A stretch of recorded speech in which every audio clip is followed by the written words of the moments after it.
Deuxième séance sur notre formation au langage C. Il est temps maintenant pour vous de commencer à coder et nous allons compiler notre premier programme ensemble et je vais vous expliquer bien évidemment par rapport au code que j'aurais mis, comment ça agence un petit peu au niveau, on va dire la syntaxe du langage. Pour cela, avant tout, avant de commencer même la vidéo, je vous invite à regarder ma vidéo. Je vais donner le lien à peu près ici pour installer l'outil MinGW uniquement si vous êtes sous Windows, hein, pas pour les autres. Si vous êtes sur macOS ou GNU Linux, ça n'est pas utile, vous n'avez pas besoin de faire ça. Donc si vous êtes sur Windows, je vous invite vraiment à suivre le tutoriel pour installer l'outil en question. C'est un outil qui va vous permettre d'installer tout ce qu'il faut pour pouvoir compiler votre programme, donc former le code binaire, ce que je vous avais dit, l'exécutable, et éventuellement déboguer. On l'installera parce que ça pourra éventuellement nous servir plus tard, mais voilà, vous pourrez passer par ça et installer tout ce qu'il faut pour pouvoir commencer cette formation comme il se doit. Pour les autres, ceux qui ne voudraient pas en fait fonctionner de la sorte, qui voudraient utiliser un logiciel tout en un logiciel tout en un, ça s'appelle un environnement de développement. Dans ce genre de cas, c'est un logiciel qui va regrouper un éditeur de code. Donc c'est pas simplement un éditeur de texte, hein, c'est vraiment un éditeur de code qui peut colorer votre syntaxe, etc., avoir des petits raccourcis.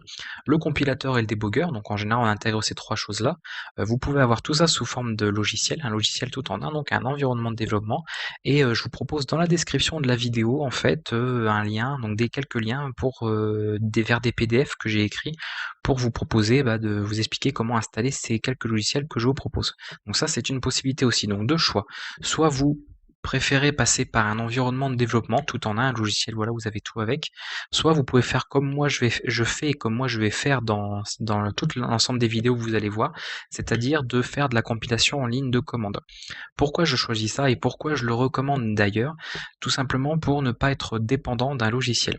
Surtout, évitez au maximum de vous enfermer dans l'utilisation d'un logiciel, puisque le jour par exemple, et mettons que vous êtes habitué, je sais pas, à utiliser CodeBlocks, voilà, c'est un logiciel qui est un environnement de développement pour programmer en C. Le jour où vous êtes sur un système où vous n'avez plus ce logiciel-là, vous ne saurez plus quelque part créer de programmes en langage C. Ça peut être très préjudiciable, ça peut poser vraiment beaucoup de soucis. Et il y a malheureusement beaucoup de gens qui souvent sont incapables de faire ce qu'ils font d'habitude parce qu'ils n'ont pas leur outil habituel. Voilà. Donc essayez d'être un maximum indépendant, un maximum polyvalent. Si vous compilez en ligne de commande, vous soyez sur Windows, que vous soyez sous GNU Linux, sous macOS, peu importe, ça fonctionnera. Vous pourrez travailler de la même façon. Et ça, c'est important. À mon humble avis. Après, c'est encore une fois qu'un avis subjectif, c'est mon avis personnel. Si vous avez besoin d'avoir un environnement de développement parce que c'est plus simple pour vous, faites-le, il n'y a pas de problème. C'est vraiment, chacun fait comme il veut. Tant que vous, ça fonctionne de votre côté et que vous arrivez à progresser, c'est le principal. Voilà. On va commencer, écoutez, avec la création de notre premier programme. Là, je suis sur Windows, hein, comme vous voyez, je suis sur un environnement Windows par rapport à ce que je vais vous montrer. Petit point important sur Windows, passez dans le panneau de configuration. Alors, ça dépend si vous êtes sur Windows 10, vous aurez quelque chose d'un peu plus différent, hein, logique, mais passez dans les options des dossiers en tout cas, au niveau de l'affichage, et vérifiez surtout que votre ligne masquée les extensions des fichiers dont le type est connu est bien désactivée, donc décochée. Pourquoi?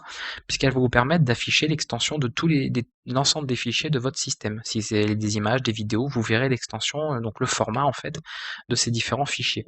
Parce que sinon, quand vous allez vouloir créer un fichier source, comme on va le faire là dans quelques secondes, vous pourriez par exemple dire créer un nouveau fichier texte, le renommer avec normal ce que vous voyez l'extension du langage, et en fait ça resterait un fichier texte. Et forcément un fichier texte, si le compilateur prend ça en entrée, il va pas vraiment vouloir le compiler.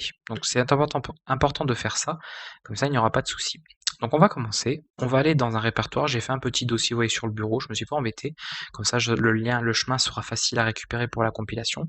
Je vais créer un nouveau fichier, donc je peux prendre n'importe quoi, hein, dans ce que j'ai, nouveau document de texte, et vous voyez là, comme l'extension est affichée, ici il me montre bien que c'est un texte. Donc si je faisais le nom du fichier comme ça, alors l'extension d'un fichier en langage C, c'est .c, c'est le C en fait, son extension. Donc très simple.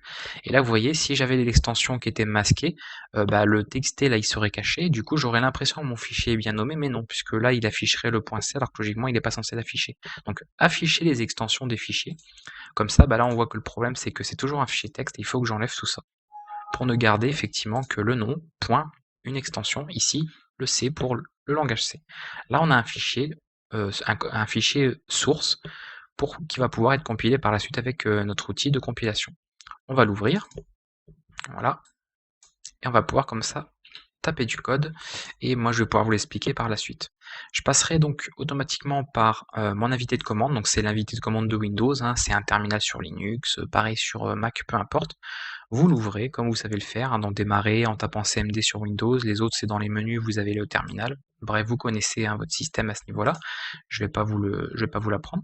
Et maintenant, il faut se diriger dans le répertoire du fichier. Ça, c'est important. Là, si j'essaye de compiler, vous voyez que je suis dans C user now key, ça ne fonctionnera pas. Il faut que j'aille dans le répertoire. Sur Windows 7, ce qui est pratique, c'est que là, au niveau de l'endroit où on a le chemin, on clique et il affiche le chemin en absolu. Je fais un copier et je peux comme ça me diriger dessus. Donc la commande, peu importe votre système d'exploitation, c'est la commande cd, change directory, pour pouvoir changer de répertoire. On fait un petit coller et voilà, on est dedans. Là, on est effectivement bien dans le répertoire qu'il faut. Donc ça, c'est bon. On va commencer à taper notre code. Et vous en faites pas, je vais vous l'expliquer par la suite. C'est le code minimal, vraiment, et correct surtout, pour afficher un petit mot à l'écran, en fait, en langage C.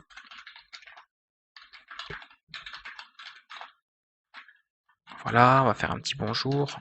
Le fameux Hello World, hein, pour ceux qui connaissent, mais en version française. Et voilà. Ça, c'est le code minimum qu'on peut avoir en langage C pour afficher quelque chose à l'écran avec diverses choses que je vais vous détailler par la suite. Nous allons maintenant compiler ce programme avant de passer aux explications. La commande, elle est la même pour tous, parce que comme je vous avais dit, hein, l'outil en lui-même, il est exactement pareil que vous soyez sur Windows, sur Linux, sur macOS, peu importe du tout, ça va rien changer et vous allez pouvoir compiler. Vous allez utiliser l'outil GCC, donc je vais appeler GCC. Je vais ensuite lui indiquer la source, comme ça moi je suis sûr de ne pas l'oublier. La source, moi c'est un fichier main.c. Je vais ensuite utiliser une option, un argument, "-o", pour lui dire que je veux obtenir directement un exécutable. Alors il y a plusieurs commandes disponibles, plusieurs options pour GCC, notamment avec "-c", on a "-e", on a plein d'options.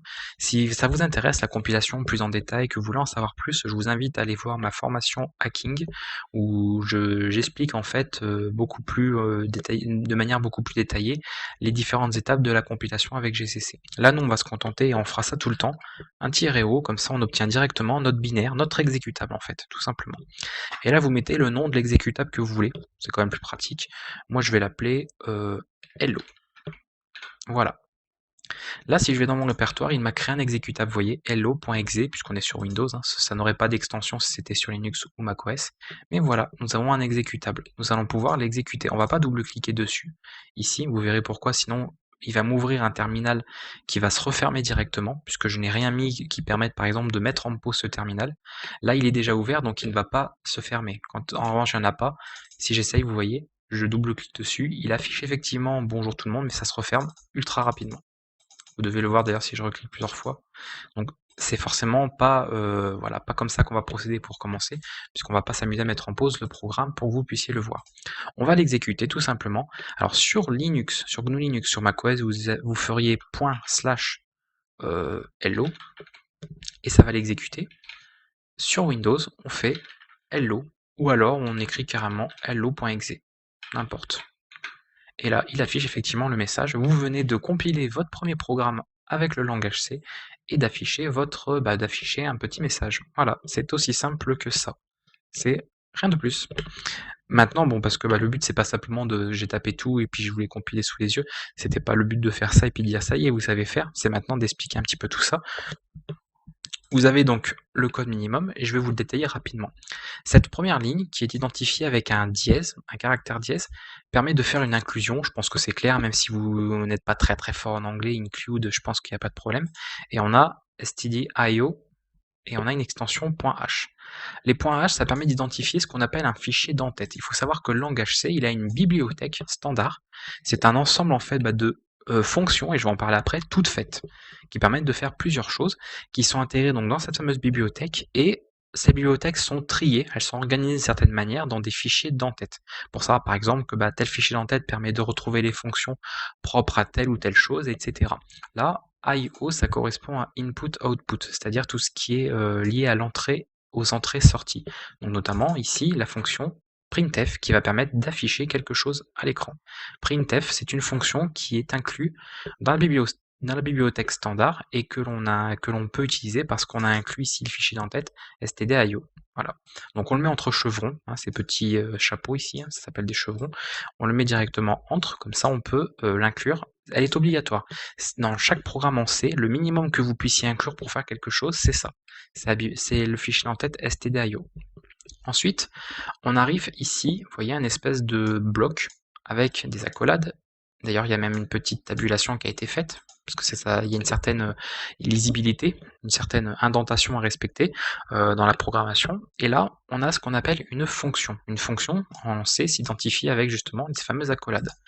Elle possède évidemment ici une espèce d'entête, on peut dire, qui va permettre de comprendre, d'avoir toutes les informations sur cette fonction. Elle a son nom. En plus, si vous voyez que là, mon éditeur de code, comme il colore la syntaxe, ça permet de bien identifier chaque chose. C'est pour ça que c'est utile d'utiliser un éditeur de code à coloration syntaxique. Entre parenthèses, elle a des paramètres, donc des valeurs qu'elle va pouvoir prendre en paramètres, des informations. Moi, comme elle n'en a pas, je mets un mot-clé void qu'on aura l'occasion d'utiliser plus tard et je vous l'expliquerai plus en détail. Et on a ici un mot int pour integer qui veut dire entier, qui signifie en fait le retour, c'est-à-dire qu'est-ce que la fonction va renvoyer. Alors c'est pas un cours sur les fonctions, pas encore, on le verra plus tard, mais sachez qu'une fonction, quand on veut être rigoureux par rapport aux normes et par rapport aux standards du langage C, une fonction en langage C, elle ne doit faire qu'une seule chose et elle doit toujours retourner quelque chose à la fin. Et là, vous voyez, si je regarde dans mes instructions, puisque ici nous avons deux instructions, je vous en avais parlé dans la séance précédente, qu'il y avait un système d'instruction du fait que c'est un langage impératif, de programmation impérative. Là, vous avez deux instructions et la deuxième retourne en fait 0. Donc 0 est bien un entier, c'est pour ça qu'on dit ici int. Si on faisait un return comme ça, on pourrait mettre void, et si on faisait même pas du tout, on pourrait faire ça. Donc ça, c'est même encore, on va dire, plus petit. Mais comme la norme, en tout cas le standard du langage C veut que l'on respecte une certaine règle, notamment de retourner toujours quelque chose, dans la mesure du possible, on va respecter cela et on va faire ça un return 0. Voilà. Le petit printf pour afficher quelque chose à l'écran, j'en ai parlé, c'est une fonction qui est incluse, qui existe dans la bibliothèque standard du langage C et que l'on peut utiliser parce qu'on a inclus cette entête, ce fichier d'entête ici. Voilà, voilà. Donc pour résumer, là on a une ligne d'inclusion, ce qu'on appelle une directive de préprocesseur. On aura une vidéo qui sera faite, une séance qui sera faite spécialement pour parler de ça. Donc ne vous inquiétez pas si vous ne savez pas ce que c'est. On aura l'occasion d'en parler. On a ensuite des instructions qui peuvent être ou non, c'est pas obligatoire, mais qui peuvent être mises dans des fonctions. Voilà, comme celle-ci. La fonction main, c'est l'exception, elle est obligatoire. Le compilateur, donc quand il va compiler, il s'attend à avoir une fonction main. Il faut vraiment qu'elle y soit. S'il n'y en a pas, je peux vous faire le test directement. Vous voyez qu'il ne la retrouve pas. Pour lui, il n'y en a pas. Il cherche une fonction main, il n'en trouve pas, donc il ne veut pas compiler. Il y a une erreur. C'est obligatoire. Simplement que le programme, il va démarrer par celle-ci. C'est un peu le point de départ de votre programme. Après, éventuellement, dans la fonction main, on peut appeler d'autres fonctions. On pourrait appeler une fonction bonjour, etc. Mais ça, c'est pareil, ce n'est pas le sujet de la vidéo, on le verra dans les séances prochaines. Donc voilà globalement pour la syntaxe que vous pouvez retrouver comme ça dans ce langage. Pour son fonctionnement, pour la compilation, je pense vous avoir tout dit, globalement, au niveau de la création d'un fichier, au niveau de sa compilation, au niveau de la compréhension d'un code minimum, qu'est-ce qui permet de différencier un petit peu ici chacune des lignes. On aura bien évidemment l'occasion de détailler, d'apprendre à utiliser tout ça. C'est votre première séance. Il ne faut pas vous en faire s'il y a plein de choses qui sont encore compliquées, qui vous embrouillent l'esprit, c'est normal. Tout cela vous sera détaillé par la suite et vous aurez l'occasion on aura l'occasion d'éplucher un petit peu tout ça et d'apprendre un certain nombre de nos premiers concepts, en tout cas nos premières notions. Voilà, voilà, j'ai fait le tour, je pense, par rapport à ça. Votre premier programme est compilé, donc n'hésitez pas, hein, je dis à installer tous les outils qu'il faut, soit comme je l'ai fait avec MinGW, ou alors simplement parce que vous avez déjà vos outils sur GNU Linux ou Mac, ou alors à passer par un environnement de développement, tester ce code, là, directement. Donc attention, mettez pas spécialement d'espace après, avant, mais évitez voilà au maximum. Compilez-le et si ça marche, vous aurez tout ce qu'il faut, vous serez fin prêt pour attaquer la prochaine séance et surtout démarrer avec votre apprentissage du langage C. À très bientôt.